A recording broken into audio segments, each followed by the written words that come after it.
मध्य प्रदेश बल्कि देश में 2024 के आम चुनाव चल रहे हैं, लेकिन इस बार का आम चुनाव कुछ अलग तरह से दिखाई दे रहा है। बयानबाजी और जिस तरह से अदला-बदली हो रही है, उससे लग रहा है कि इस बार का जो चुनाव है, वो बहुत खास बन गया है। हर तरह से आम जनता में भी कौतूहल बना हुआ है कि आखिर इसके परिणाम क्या होंगे।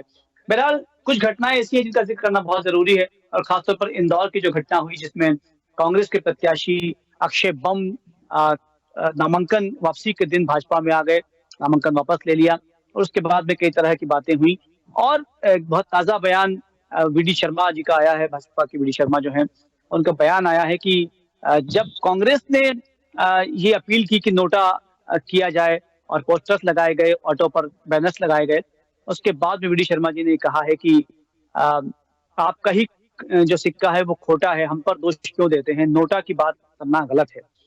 क्या नोटा की बात करना गलत है और जो खोटा सिक्का कहा है, तो इससे क्या लगता है, क्या भाजपा में कोई अंदरूनी कलह है या किसी और तरह के कोई मायने निकाले जाएँ? इस पर बातचीत करने के लिए हमारे साथ में मौजूद हैं भाजपा की प्रवक्ता वाणी अहलुवालिया जी। वाणी जी, बहुत स्वागत करते हैं हम आपका। हमारे साथ में मौजूद हैं आनंद जैन कास्तीवाल जी, जो कांग्रेस के प्रवक्ता हैं। आनंद जी, बहुत स्वागत नमस्कार। आपका भी। नमस्कार भाई साहब। और हमारे साथ में मौजूद हैं वरिष्ठ पत्रकार शैलेंद्र शर्मा साहब। शैलेंद्र जी, बहुत स्वागत करते हैं आपका। Thank you.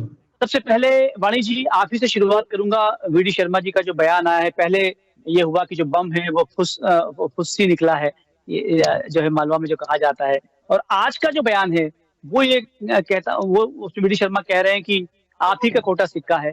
तो जब वो भाजपा में आ गए, तब इस तरह के बयान देने से क्या आशय निकाला जाए? क्या कहना चाहते हैं वीडी शर्मा साहब? साधना न्यूज़ के सभी दर्शकों को मेरा नमस्कार।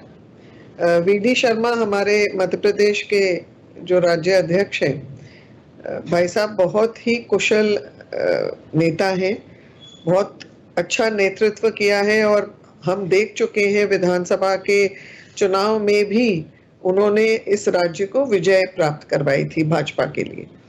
ये जो इनके बयान हैं, ये तो तोड़ मड़ोड़ के अपने अपने अनुसार अपने दृष्टिकोण से तो कर ही जा सकते हैं, परंतु वीडी भाई साहब का स्पष्ट ये कहना है कि जो व्यक्ति कांग्रेस से ना संभाला गया हो, कांग्रेस पार्टी में संतुष्ट हो, और पहली बात तो ये बड़ी मुश्किल से इनको प्रत्याशी के रूप में मिला था, क्योंकि आप भी जानते हैं कि 3 चुनाव के लिए, लोकसभा चुनाव इंदौर के लिए 3 प्रत्याशियों का जो मना हो गया था, फिर इसके बाद ये स्टैंड बाय प्रत्याशी थे।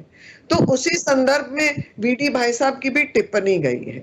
और रही बात ये नोटा की, तो देखिए नोटा एक फिक्शनरी कैरेक्टर है हमारे इस पूरी लोकतंत्र की जो मतदान की प्रक्रिया है, कि आप नोटा को भी एक काल्पनिक उम्मीदवार के रूप में आप एक काल्पनिक उम्मीदवार के रूप में चुन सकते हैं, और ये तब करना है जब और कोई उस मतदान के लिए उधर और कोई उपाय ना मिले।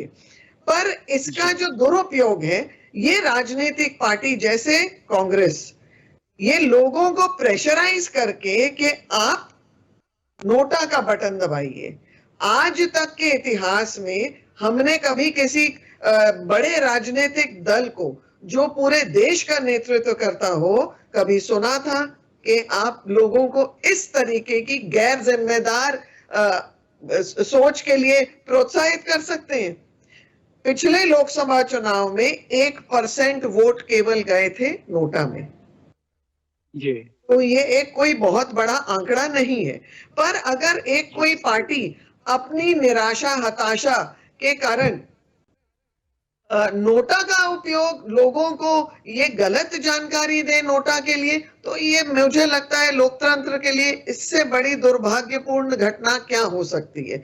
इन्हें अपने ही कुशलता पर, अपने कार्यकर्ताओं पर और अपनी पार्टी की रीति नीति पर ही भरोसा नहीं है। मानी जी, एक सवाल उठता है, कांग्रेस भी इस बात को कह रही है कि वीडी शर्मा साहब जो प्रदेश अध्यक्ष है, उनका ही कहना है कि खोटा सिक्का है। तो सवाल ये उठता है कि जब खोटा ही था तो भाजपा में क्यों लिया गया? देखिए, खोटा सिक्का इसलिए है क्योंकि वो कांग्रेस के काम नहीं आए, वो मूल रूप से हमारे भाजपा के कार्यकर्ता नहीं थे। वो तो जी, वहां से हताश होते हुए, जैसे बहुत सारे कार्यकर्ता हाल ही के दिनों में आए हैं भाजपा के पास, क्योंकि यहाँ पर कोई विकल्प नहीं मिला। अब ये जो व्यक्ति जी, आए हैं भाजपा में, ये एक सामान्य कार्यकर्ता है। समय बताएगा कि इनकी क्या आगे का जी। क्या भविष्य होता है। हाँ, मतलब भाजपा में रहकर वो खोटे रह पाते हैं या नहीं, ये निश्चित रूप से समय बताएगा सर। समय ठीक है। बताएगा। आनंद जी जी, आनंद जी, वाणी जी जो कह रही हैं कि बीडी शर्मा जी का जो बयान था उसके मुताबिक खोटा सिक्का वो कांग्रेस में थे। तो आपको लगता है कि वो कांग्रेस से खोटे सिक्का थे, कांग्रेस उन्हें संभाल नहीं पाई, उसके बाद में वो नाराज हुए और वो स्वतः जो है वो भाजपा में चले गए और कांग्रेस भी आरोप लगा रही है कि भाजपा ने उन्हें जो है किडनैप कर लिया? देखिए साहब, खोटा सिक्का तो खोटा सिक्का ही होता है। अब ये लेके अगर बीजेपी में उसका सर्टिफिकेट दें कि अब खोटा नहीं है, तो ये तो गलत है, क्योंकि भंगार भंगार ही होता है, स्क्रैप स्क्रैप ही होता है। तो कांग्रेस का जितना कचरा, जितना स्क्रैप या जितने खोटे सिक्के हैं, वो भारतीय जनता पार्टी पूरे देश भर में से ले चुकी है। अब ये वीडी शर्मा जी के बयान को किसी भी तरह से सफाई दें तो ये जस्टिफाई बात नहीं है, क्योंकि ये पूर्णतः गलत है कि हमारे प्रत्याशी को आपने डरा के, धमका के, हाईजैक करके, शायद हिंदुस्तान के इतिहास में ये पहला मौका है कि देश के नागरिक प्रशासन मंत्री और एक विधायक 4 बार के उनको लेके गए और वहां कलेक्ट्रेट से लेके आए। तो ये तो भारतीय जनता पार्टी की गुंडागिर्दी सीधे सीधे दिख रही है। अब आप इसको किसी भी तरह में पॉलिश करने जाएंगे भारतीय जनता पार्टी, तो इसकी थूथू तो पूरे हिंदुस्तान में हो रही है। तो ये हम नहीं, तो आनंद कांग्रेस पार्टी जी, जी, जी।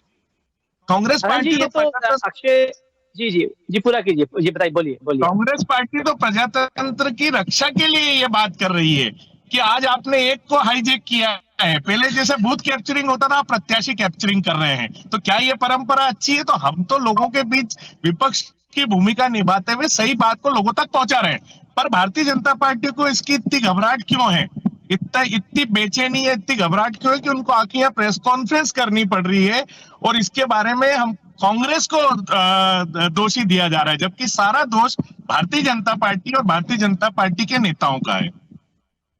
नहीं, कांग्रेस प्रेस कॉन्फ्रेंस इसलिए कर रहे हैं क्योंकि कांग्रेस जो है वो लोगों से अपील कर रही है कि आप नोटा दबाइए, आप भाजपा को वोट मत दीजिए, आप किसी और को वोट मत दीजिए, जो प्रत्याशी खड़े हुए बाकी उन्हें मत दीजिए, आप नोटा दबाइए। हमने नोटा का प्रचार इस तारतम्य में किया है कि अगली बार से कोई भी भारतीय जनता पार्टी और कोई भी पार्टी हो, इस तरह से लोगों का हाईजैक नहीं करे। प्रत्याशियों का हाईजैक करना, उनका किडनैपिंग करना, सीधा सीधा किडनैपिंग ही किया है। तो ये पूरी प्रक्रिया आगे के भविष्य में ना हो, इसलिए हम इस चीज को लेकर जनता के बीच जा रहे हैं। और नोटों का सारा अधिकार संविधान ने हमको दिया है, चुनाव आयोग ने दिया है, पर इन्होंने गलत किया, ये इसको स्वीकार नहीं कर रहे हैं। ये इनको स्वीकारना चाहिए कि हमने जो भी किया वो गलत किया। आपने ले लिया उनको, बहुत अच्छी बात है, हमारा कचरा चला गया, पर आप भी उसके उतने ही दोषी हैं देश के प्रजातंत्र को कालिक पोतने के लिए। जैसा कि 2018 में जी, मध्य प्रदेश में शिवराज चौहान ने हमारे विधायकों को खरीद कर पूरे देश में हमारे मध्य प्रदेश का नाम कलंकित किया था, और आज इन्होंने कैलाश विजयवर्गीय और रमेश मेंदोला जी और भारतीय जनता पार्टी के नेताओं ने इंदौर का नाम कलंकित किया है। अच्छा आनंद जी, आप भी बताइए कि देखिए जो भी जाता है भाजपा में वो आपके लिए कचरा हो जाता है, लेकिन पहले आप पहचान नहीं पाते। अब क्या भविष्य में भी कुछ ऐसा कचरा है जो जाने वाला है, नहीं उनकी नहीं, पहले देखिए पहचान क्यों नहीं हो पाती? पंकज जी, जी, देखिए किसी के मन में या किसी के दिल में बैठ के तो नहीं देखा जा सकता ना। उसके जी, व्यवहार से, उसके तरीके से, उसके आचरण से, और जो खुद व्यक्ति लालायित था टिकट लेने के लिए विधानसभा में भी आपने देखा, तो ऐसा तो जी, नहीं था कि जी। आनंद जी की शायद आवाज नहीं आ पाई। शैलेंद्र जी, आपसे जुड़ना चाहूंगा। आपने दोनों ही प्रवक्ताओं की बातें सुनी है, वीणा जी की बात भी सुनी है, आनंद जी भी सुने। आप एक जर्नलिस्ट के बतौर आपको क्या लगता है, नोटा का सबसे पहले तो ये कि जो बयान आया है खोटे सिक्के वाला, उस पर आप क्या सोचते हैं? और दूसरी बात, नोटा पर जो कांग्रेस लगातार लोगों से अपील कर रही है, इस पर आपकी क्या राय है? शैलेंद्र जी। देखिए पंकज जी, वाणी जी को भी मैंने सुना, आनंद जी को भी सुना, और दोनों ही अपनी जगह अपनी अपनी चूंकि पार्टी की बात रख रहे हैं, अब दोनों अपनी जगह सही है। लेकिन जहां तक नोटा की बात हम करते हैं, नोटा तो प्रजातंत्र में जब हम लोकसभा का चुनाव है, और ये तो एक हर मत देने वाले मताधिकार का जो जब प्रयोग करने को जाता है तो उसका अधिकार बनता है कि जिसको दोनों प्रत्याशी समझ में नहीं आ रहे तो वो नोटा का बटन दबा सकता है। लेकिन ऐसा पहली बार हुआ है 50 साल के इतिहास में कि कोई पार्टी नोटा का प्रचार कर रही है कि भाई आप नोटा दबाइए। भाई ये तो जब मताधिकार प्रयोग करने जब जाएंगे तो वो खुद ही देखेंगे कि भाई किसको हमें देना है। जहां तक वीडी शर्मा जी की बात है, तो वीडी शर्मा जी ने जो बोला है कि ये जो व्यक्ति हैं अब आपके बम बम में कोटा सिक्का, तो ये अक्षय बम जो कोटा सिक्का है, तो भाई खोटे सिक्के हैं तो आप ले क्यों रहे हैं? पहली बात तो ये है। दूसरी बात, इसके पहले भी आपने कई बार हम चुनाव के दौरान देखा है कि भाजपा में कांग्रेस से या अन्य किसी पार्टी से जो लोग भी जा रहे हैं वो वहां जाके बिल्कुल साफ सुथरे हो जाते, चाहे यहाँ कितना भी बड़ा भ्रष्टाचार किया हो। भ्रष्टाचार को ले लें या अन्य किसी भी चीज को ले लें अपन, तो ये भाजपा में जाने के बाद वहां कुछ ऐसी मशीन जरूर लगी हुई है जहां बिल्कुल आदमी साफ सुथरा हो जाता है। तो ये खोटा सिक्का कहने वाली बात तो वीडी शर्मा को कहनी थी, क्योंकि भाजपा में वो जैसे ही गए वैसे ही ठीक हो गए वो तो मैं ऐसा मानता हूं कि लोकतंत्र में जिस तरह की गतिविधियां अभी देखने को मिल रही हैं, ये बहुत शर्मनाक है और ये ठीक नहीं है, और इससे लोकतंत्र कहीं ना कहीं प्रभावित होता है। चलें जी, एक सवाल और बनता है, क्योंकि आप सीनियर जर्नलिस्ट हैं, कैलाश जी जो हैं वो जैसा बताया आनंद जी ने भी, और हमने दृश्य भी देखे थे साथ, जब अक्षय जैन जो है वो जब कलेक्ट्रेट से निकल रहे थे, उनके साथ में रमेश मेंदुरा जी जो सीनियर विधायक हैं वो साथ में थे। उसके बाद में कलेक्ट्रेट के बाहर जो है वो कैलाश विजयवर्गीय जी खड़े हुए थे। उसके बाद में गाड़ी में आते हैं, कैलाश विजयवर्गीय जी खुद जो है वो सेल्फी लेकर डालते हैं और वो ट्वीट करते हैं, प्रधानमंत्री को भी करते हैं और अमित शाह को भी करते हैं, राजनाथ सिंह को भी करते हैं, मध्य प्रदेश के मुख्यमंत्री को भी करते हैं। और उसके बाद वीडी शर्मा जी का बयान आता है कि खोटा सिक्का है। तो क्या आपको लगता है कि कहीं कोई अंदरूनी टकराहट भी दिखाई दे रही है इस तरह के बयान में? देखिए पंकज जी, अब एक बात तो तय है, आज जहां पर भारतीय जनता पार्टी खड़ी है ये उसका चरमोत्कर्ष है। मतलब जब आज सब पहाड़ की सबसे ऊंची चोटी भारत भाजपा है, बाकी सारी पार्टियां नगण्य है। यहाँ से टूट की शुरुआत होती है, जब यहाँ से ऊपर से फिसलता है आदमी तो कई टुकड़े होते हैं। तो भाजपा इस स्थिति में यदि लोग अपने आप को नहीं संभालेंगे ना, तो ये कई टुकड़ों में आपको 2028 में चुनाव आएंगे तो आपको समझ में आएगा कि पार्टी में कितनी टूट हुई है। तो कोई नई बात नहीं है ये। किसी समय कांग्रेस का भी ऐसे हुआ करता था जब एक तरफा उनका काम चलता था, और जब कांग्रेस में टूट शुरू हुई तो कई तरह कांग्रेस के बने।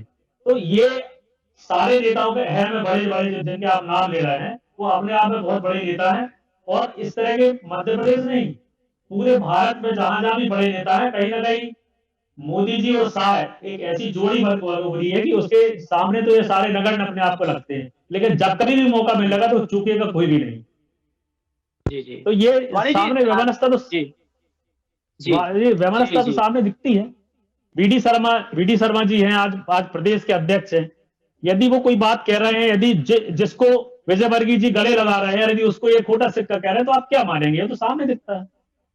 जी वाणी जी, आपकी खासियत ये है कि आप बहुत अच्छे ध्यान से सुनती हैं, और जब वक्त आता है तब फिर आप बोलती हैं। अमूमन होता है डिबेट में ये कि हाथ उंगली तले खड़े हो जाती है, लेकिन आपकी बहुत अच्छी बात है, आप बहुत शांति से सुनती हैं।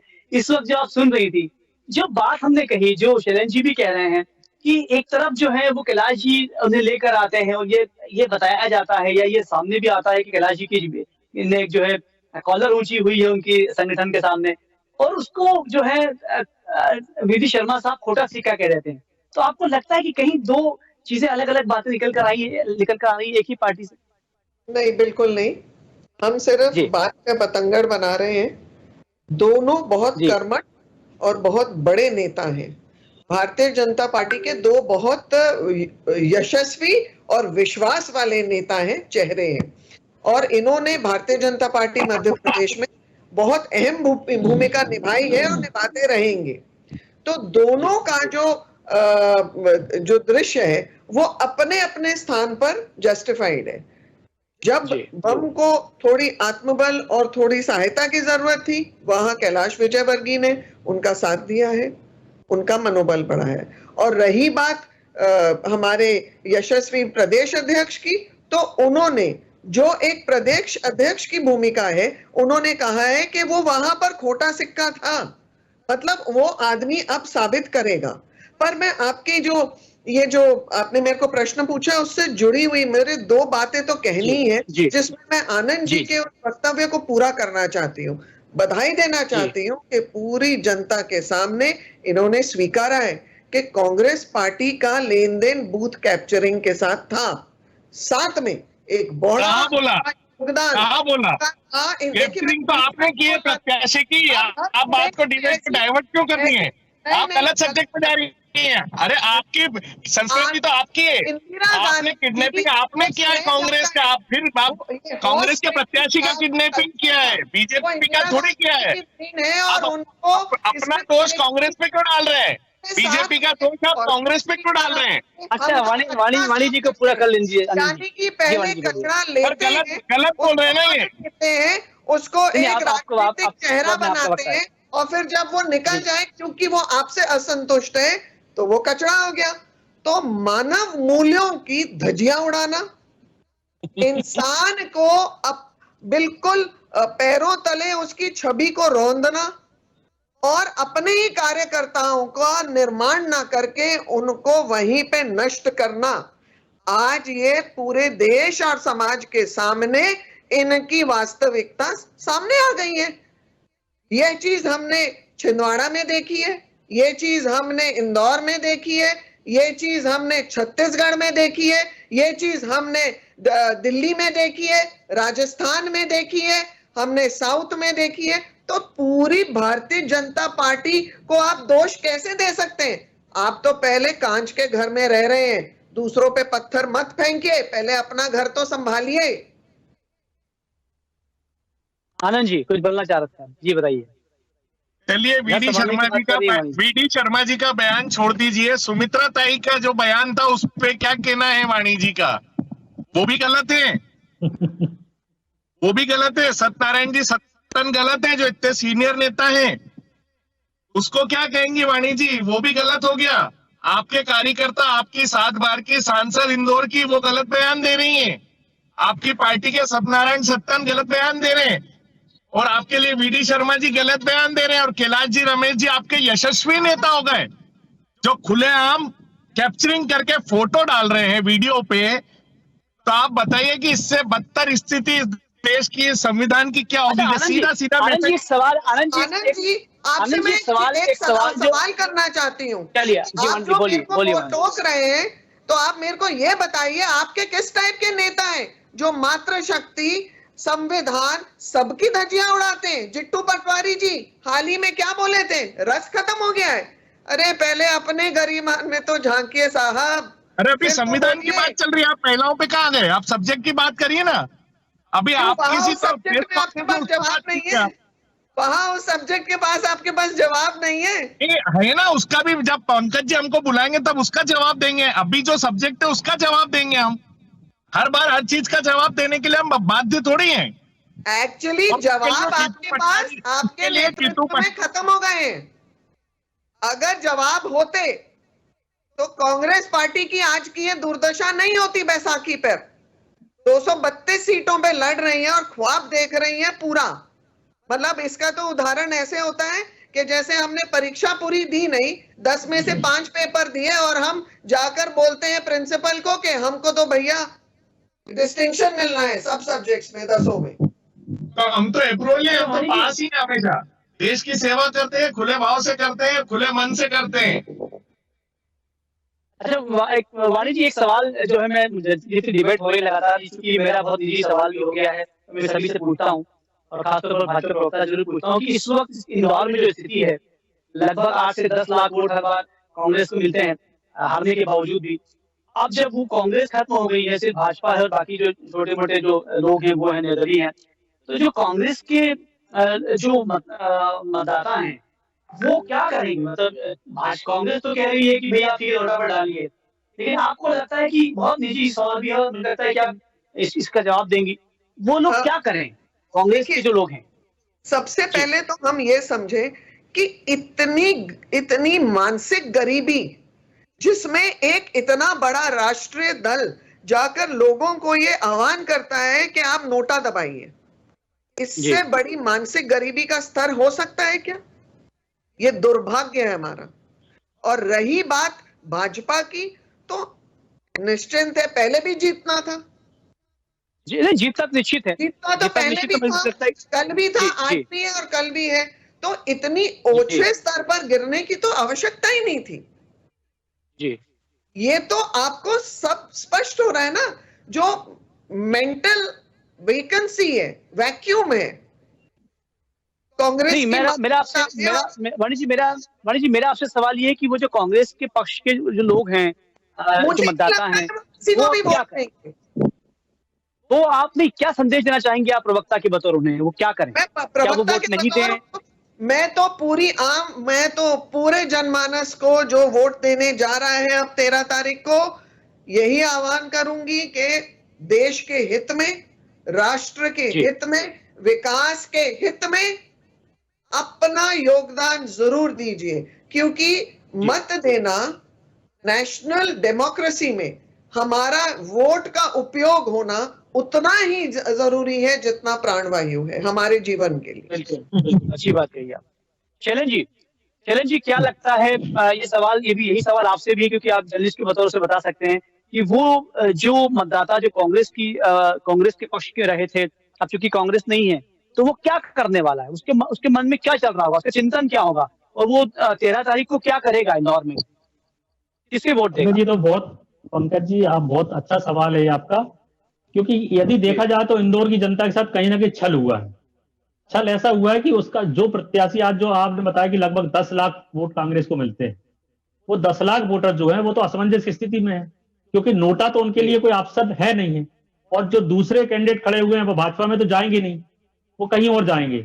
तो ये ऐसी स्थिति में कहीं ना कहीं ऐसा समझ में आता है, मुझे तो ये लगता है कि जो हुआ है वो बहुत गलत हुआ है इंदौर की जनता के साथ। अब वोटिंग की बात रही तो या तो आदमी वोट डालने नहीं जाएगा, नहीं देगा वोट जाके, फिर नोटा में देगा, या उसको उनमें से जो कैंडिडेट ठीक लगेगा वहां देगा। बाकी जनता के साथ तो कहीं ना कहीं कैंडिडेट हट गया है, तो छल हुआ। शैलन जी एक सवाल और है, क्योंकि समय कम रह गया तो आपसे सवाल कर लेता हूं मैं। क्या लगता है, मध्य प्रदेश में पिछली बार भाजपा की 28 सीटें थी, मात्र छिंदवाड़ा रह गई थी। इस बार तो छिंदवाड़ा भी जो है बहुत ज्यादा पूरी जो है जोर लगाया जा रहा है भाजपा के द्वारा। तो क्या लगता है आपको, इस बार 29 होंगी, 28 होंगी, या कुछ और भी संभावना अलग तरह की बन रही है? नहीं देखिए, मुझे ऐसा लग रहा है कि जो 29 वाली बात आप कह रहे हैं उसमें मैं कुछ जोड़ना चाहूंगा कि पिछले बार से इस बार भाजपा की सीट में कुछ कमी आएगी। मेरे ख्याल से 4 या 5 सीट जो है कांग्रेस की तरफ जा सकती है। उनमें से छिंदवाड़ा है, सतना है, राजगढ़ है, एक नरसिंहपुर सीट है। नरसिंहपुर की सीट भी है, क्योंकि वो भी कहीं ना कहीं जो है फंसी हुई है। मोदी जी को आना पड़ा था उस सीट को ठीक करने के लिए, पेपरी आए थे वो। तो ये भी एक सीट ऐसी है जो कहीं ना कहीं दिक्कत में है। बाकी जो 400 पार की बात चल रही है, वो आंकड़ा भी मुझे नहीं लगता कि 400 पार आंकड़ा जाएगा, पीछे रह जाएगा। जी आनंद जी क्या लगता है, इस बार क्या स्थिति लग रही है? शैलन जी बता रहे हैं कि 3 से 4 सीटें कांग्रेस को जा सकती हैं। आपका क्या आकलन है? क्योंकि इस बार तो भाजपा 29 सीटों की बात कर रही है और तैयारी भी उनकी वैसी है। आनंद जी आवाज आ रही है आपको? आनंद जी शायद नेटवर्क के बाहर हैं। वाणी जी आपसे पूछना चाहूंगा, क्या कहना चाहेंगे आप? जो लगातार ये कहा जा रहा है कि इस बार 2-3 सीटें फंसी हुई है, इसमें राजगढ़ की बात कही जा रही है, सतना की बात कही जा रही है, नरसिंहपुर एक और जोड़ दिया शैलन जी ने। तो क्या आपको लगता है कि वाकई यहाँ पर कुछ ऐसी स्थिति है? नहीं, मुझे ऐसे नहीं लगता है। मुझे लगता है कि भाजपा बहुत उत्साहजनक स्थिति में है और सब जगह हमारी जो रणनीति है और जो हमारा रिजल्ट आएगा वो बहुत उत्साहजनक होगा। तो भाजपा में हमारे मन में बिल्कुल कोई संदेह नहीं है। वाणी जी छिंदवाड़ा के बारे में आप क्या कहती है, क्योंकि लगातार वहां तो कांग्रेस का गढ़ रहा है, इस बार क्या संभावना बन रही है और कारण क्या है? पिछली बार कांग्रेस का जो डिफरेंस था, वोट मार्जिन का जो डिफरेंस था, वो सिकुड़ता गया है। और ओवरऑल अगर आप देखें तो मुझे लगता नहीं है कि नकुल नाथ एक इतना बड़ा चेहरा है उनके पिता के मुकाबले। और हवा का रुख तो बदल रहा है, सब कुछ मोदी में हो रहा है, तो निश्चित रूप से वहां भी कमल दिखेगा इस बार। जी आनंद जी आप जुड़ गए, संक्षेप बताइएगा 29, 28 या कुछ और कम की बात आप करेंगे? नहीं, हम 12 से 15 सीटें, हमारे जीतू पटवारी जी ने बताया कि हम 12 से 15 सीटें जीत रहे हैं और उसके लिए वैसे तो हम 29 सीटों के लिए प्रयासरत हैं, पर जो हमारा सर्वे है उसमें 12 से 15 सीटें हम जीत रहे हैं। आप संक्षेप बताइए कौन-कौन सीटें हैं वो? नहीं सर, वो बताना, क्योंकि देखिए 29 सीटों का सर्वे है, अभी ये सब चीजें बता नहीं सकते। कि क्या होने वाला है, पर हमारा जो ऑब्जर्वेशन है, हमारी जो टीम काम कर रही है वो ये बता रही है। ये वाणी जी कुछ कह रही हैं? हाँ, मैंने कहा वो तो कॉन्फिडेंशियल होता है। वैसे 232 में से क्या आंकड़ा आएगा आपका अखिल भारतीय पे?